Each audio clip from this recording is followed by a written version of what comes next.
Hmm? Magandang gabi po. 56 ka pala, sir, 56. Opo, ma'am. 56 po. Aha, okay. Bata mo pa, marami ka pang mahanap na kasing edad mo, ano, yung medyo bata-bata pa. Matanda na kasi ako eh. Sabi nila, ma'am, ano lang daw eh. Number lang ang tumataas. Num- hindi. Ayaw ko maniwala dyan na number lang yung tumataas. Taga saan po kayo, ma'am? Diyan ako sa amin, sa atin, sa Mindanao. Mindanao po. Taga Mindanao po kayo. Pero nandito ako sa ibang bansa. Ah, ilan taon na po kayo, Mm. ma'am? Ha? Ilan taon na po kayo? Yun nga, 62, mag-63 na. Oh, 62, 63. 6 years lang pagitan. Mhm. Tanda na kasi. Ano na? Tanda. Ano, ano naman yung pagitan na 6 years, ma'am? Di ko pa maano yan, masagot. Diyan po kayo Ano, nagtatrabaho, may, ma'am? kasal ka ba, sir? Pa? Kasal ka? Opo, separated po 15 years. Mhm. Tapos nagpaanol kayo. Wala pa po, ma'am. Hindi po nakapag-panel dahil wala naman na kami komunikasyon. 15 years na walang Mm. komunikasyon. Kahit lang Aha, ano. okay. Walang komunikasyon, sir. Saan po ba siya? Doon po yun sa, ano sir, sa Sambales. Aha. Eh, lapit lang kayo sa isa't isa. Wala kayong komunikasyon? Never kayo nagkita sa 15 years? Wala na po, sir. Oh. Start na Mhm. nag-iwalay kami. Wala na. Ilang anak Wala, kayo, sir? wala pa kaming anak. Wala kayong anak. Wala Mhm. po. Ayun na, hirap. Nawala pang anak. Tapos wala pa yung asawa. Kina, Pero walang patabuhay. ilang years po kayo nagsama, Problema. sir? Ilang years kayo nagsama? Pa, Ilang taon kayo nagsama ng asawa mo? since, mga 14? 14. Tagal din. Hindi kayo nagkaanak. Hindi po, sir. Hindi po niloob siguro ng Diyos. Aha. Pero binigay mo naman yung best mo, sir. Hindi lang bumunga. Oo nga, siguro. Okay. Yaha, okay. Yung hinahanap po kasi ni Madam, medyo mas may edad ho sa kanya konti, sir, no? Ay po sa Ah, kanya. Yan. Yan ang hirap. Tapos, ayaw kong ano, ayaw ko yung, sa totoo lang, DJ, ayaw ko yung gawin ako ng kabit. Di ba? Kabit yun kung ano. Kasi kasal pa sila, no? Kasal siya eh. Oo. Tapos ako, byuda sa amin. Mhm. Pero sir, may kinakasama na po kayo since naghiwalay kayo nun. dati po, sir. Dati po, DJ. May naka-live-in ka po ulit. Opo, dati. Aha. Gano'n naman po kayo katagal nagsama? 3 years. Magti-3. Hindi rin kayo nagkaanak. Hindi rin po, sir. Kasi, umalis siya, nag-abroad din. Mhm. Tapos Yeah. may diretso na. Ang hirap sa ganun, no? Tapos, mag-abroad. Kasi, laging marinig ko dyan, mag-abroad. Tapos, ang babae mag-abroad, ang lalaki magloko. Kung lalaki mag-abroad, babae magloko. Ano ba yan? Hirap. Ano daw Hirap po yan, ma'am? intindihin. Sakit na yata ng Ano mundo po? yan. Parang sakit Ano na po? parang sakit na ng mundo. Ganon talaga. Ano ba yun? Mula ho nung nagkaroon ng social media, no? Mm. Ang hirap sa ganun, no? Ayun po yung isang disadvantage ng social media. Kasi nung Kaya, araw, 'di ba, kunyari, diyan gumagala ka, tapos may nakita ka diyan na gwapo o maganda, parang wala lang, no? Pwede hingin mo yung pangalan, number, pero ngayon ho kasi kunin ng Messenger, mas madali. madali talaga Oo, sa DJ, pero maraming scam. yun lang. Yan, ang hirap. Na-scam na po ba kayo, ma'am? Na-scam ako Sir DJ, pero iba yun. Pera. Na-scam ako sa ano, yung maraming nagtitinda. Ano ba yun? Ano ba yan? Yung dyan sa Pilipinas, na-scam ko na yung last month lang yata. Nagtitinda ng Kasi may nagtitinda ng mga orchids, gano'n, mga bulaklak ba? aha, Bulaklak. aha. Taga ano daw sila? Ano ba yun? Pangasinan, Bulinaw? Pangasinan Bulinaw, ba yan? oo. Kalugar ni ate kasi. Tapos. Naku sir, alam mo, nag-ano ako, kasi yung Holy Week pala yun, nag-sale daw sila ng mga orchids, kahit ano pa, mga banda, kasi gusto ko yan eh. Ah, Yun, nag-order ako kasi sabi nila daw, 10 pesos may plus 2 na free. free. Siyempre, parang naanuhan talaga ako kasi mura lang kasi nag-sale. Ah, Bayaran ko daw ng ano ba yun, 1.5 yung Isa. 10 pesos plus 2, di mura. ah. Di nagkuha ako ng 20, parang 24. Ayun pala, hindi mali pala yung sa akin kasi yung kaibigan ko, sabi niya, buti sinabihan ko raw na door to door, doon bayaran bago darating. Mm. Ay naku sir, sabi niya, ay ma'am, kasi mag-back out nga sana ako kasi parang naisip ko ba na, mahal, sabi ko, ang layo pa naman yung Mindanao i-deliver. Tapos, baka ilang araw pa yun kasi Holy Week. Baka manamlay na yung bulaklak. Mag-back out sana ako kasi gusto ko sa next week na. After, Holy Week. Ay, sabi pa naman sir, ma'am, huwag kang mag-ganon. Kasi i-post ko yung mga picture mo. Ha? Sabi ko, hala, ano ba to? I-post daw niya mga picture ko. Di sabi ko sa isip ko, patay, nakakahiya naman. Sabi ko, sige, bayaran ko na lang yun, ma'am. Bigyan mo ako ng GCash. Yan, binayaran ko. Pero, tapos tapos? kasi daw yun, sa GNT at saka LBC, sabi niya. For kids. Binayaran ko. Okay. Tapos ko bayad, kasi binigyan ako ng GCash.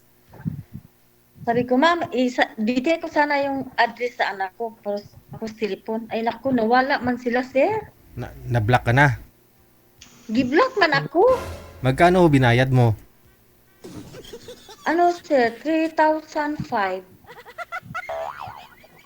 Wala talaga. Sabi ko, takot ka na ipopost kasi ika-cancel mo yung transaction mo sa kanila. Talaga, sir, oy.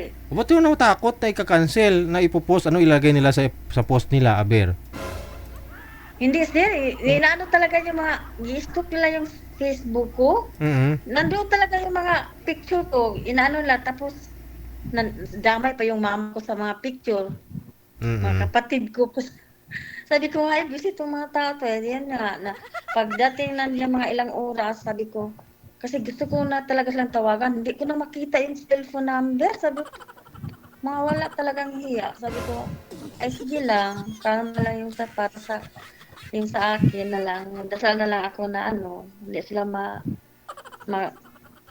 tagumpay sa lahat nilang ginawa. Kasi simula noon, Sir DJ, alam mo anong ginawa ko?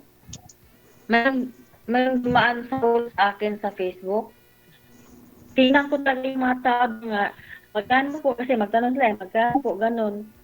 Ay, i-chat ko sila, sir. Sabi ko nga, huwag kayong maniwala dyan kasi mga scam na yun, na-scam na ako. Dahil kaya nila, sir. Mga kakilala. Mayroong taga-Isabela din na-scam. Siya, napadalan siya ng, ba yan? Yung, yung gamot lang sa kahoy, walang laman. Sabi ko, ano ba ito? Meron talaga mga scammer, no? Ganon. Si manager nga ho, nagpumili ng gitara. Naakit siya. 99 pesos lang kasi nag-sale daw. Yung original price, 699. O naging 999 na lang. O yung dumating, laruan ng bata na gitara. Yun nga yung taga-DO din. Mindanao din. Nakatanggap siya ng sir, yung karton. Ang ganda pa naman sa karton. Pagbukas niya, sir, nanamlay ng mga dahon ng damo. Ano ba yan? Sabi ko, ano ba ito? Sabi ko nga sa mga ka-chatmate ko na taga-amin na dami na natin. Mayroong taga Cebu, taga Leyte. Mayroon sila na ganun. Mm. Di bali Sinabihan ko sila hindi maniwala. Balik at babalik naman ho yun yung ginagawa nila. Babalik naman sa Oo kanila. nga, tama sir. Yeah. Grabe, Bulinaw, Pangasinan. Sabi ko nga sa pamangkin ko, pag-uwi ko dyan ng Pinas, puntahan natin yung Bulinaw. Saan banda yan? Kontakin mo si Ate Cassie Ken, baka kapitbahay niya po yun. Ayun nga sir. Yung mga taga Bulinaw, Bulinaw ba kayo, yung mga taga Bulinaw, mga mayayaman yan, bilyonaryo yan. Tagwalo yung palapag ng bahay. Sir, no? Yun, Scammer? yun nga, narinig ko yan, taga Pangasinan, mga mayaman daw. Bakit mawakad, sir, Reggie? Okay, may iba po tayo, balik tayo kay Sir, no? Kasi nga ho, Oo nga, balik tayo kay sir. out of 10, magraduhan mo ito si Sir ng ilan po, ma'am? Out of 10. Mm. Hindi ko masabi, Sir DJ. Ah, Basta yun lang, sinabi ko lang na medyo matanda sa akin. Ayoko nang, kasi yung naanuhan ko dito dati, bata pa sa akin yun. kay Daran lang ho ni Sir eh. Yan. Yan. Marami ka pang makita, Sir Edgar, yung yung mga nasa mga 55, at 56. 55, 54, 53, yan.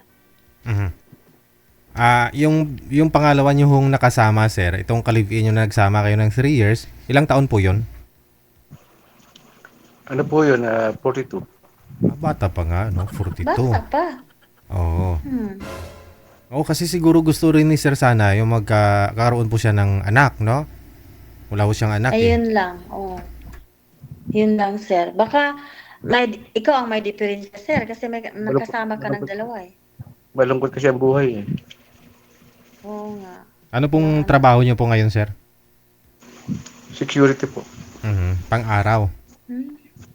Po? Pang-araw po kayo ngayon. Opo. Pero nag-straight ako kaya magpapanggabi ako bukas. Okay. Marami dito sa dyan, kay DJ, ang dami itong dito eh. Yung mga mag-comments, marami dyan, mga bata-bata pa. Natatawa nga ako, DJ, yung taga-Japan, nanonood ako noon eh. Yung taga-Japan, tapos may tatlo siyang anak na Hapon. Sakto naman yung niya, salita DJ, yung mga niya doon. Pero dyan po sa inyo, ma'am, Maganda talaga. dyan po sa inyo, hindi po kayo nagkaroon pa ng boyfriend, ma'am? Ako? Aha. Wala pa, sir. Maghanap pa. Kung maghanap. Ito, sir, lang. Kung wala. Di na ako Kasi mas okay, baka mas okay pa yung mag-isa na lang, sir. Hindi mo masabi. Gaya nga ho ng example ko kanina, pag darating ang panahon na medyo malala na ho ang rayuma, nahirapan ka na maglakad, walang taga-massage. Ay, yun nga, sir eh. Yan lang. Kaya sir, baka makahanap ako dyan sa Pilipinas, mga Pinoy. Pinoy ang hanapin ko na lang, kasi Pinay man din ako eh. Malay mo ho, baka magkaintindihan naman kayo ni Sir. Mas maganda nga ho yung mas medyo bata si Sir kunti sa iyo, ma'am, para maalagaan ka pa. Nako, Sir DJ, ang hirap. Oo nga, pero hindi, anuhin mo na. Kasi di natin alam yung panahon, sir eh. Di natin alam yung kanya-kanya natin na sarili natin. Kung malay mo, kung mayroon pang makita ka. Tapos ako, matanda naman ako. Patay tayo dyan, matanda na. Hirap mag-aguyod ng matanda.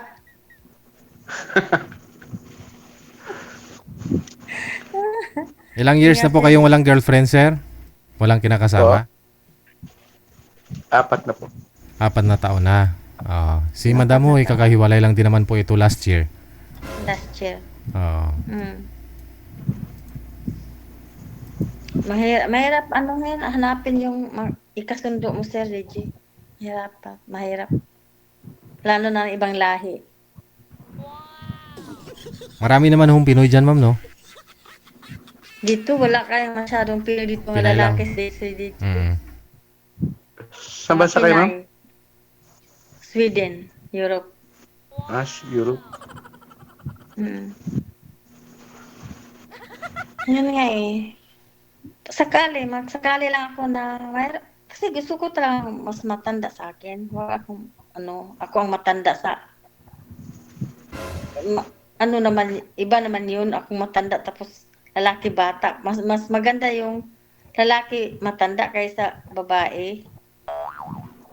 Kasi ho, pag matanda na ho ang lalaki, ma'am, kaysa babae, Ha? sobrang tanda na ho talaga tingnan, no? Pero kung mas maedad ho yung babae kaysa sa lalaki, halos match lang kayo tingnan nun. Oo. Ganon, sir.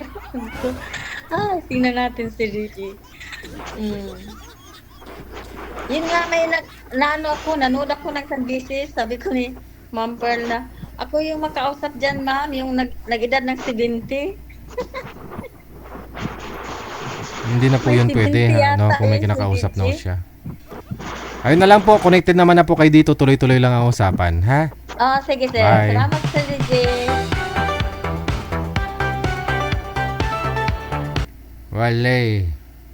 Walay pag-asa.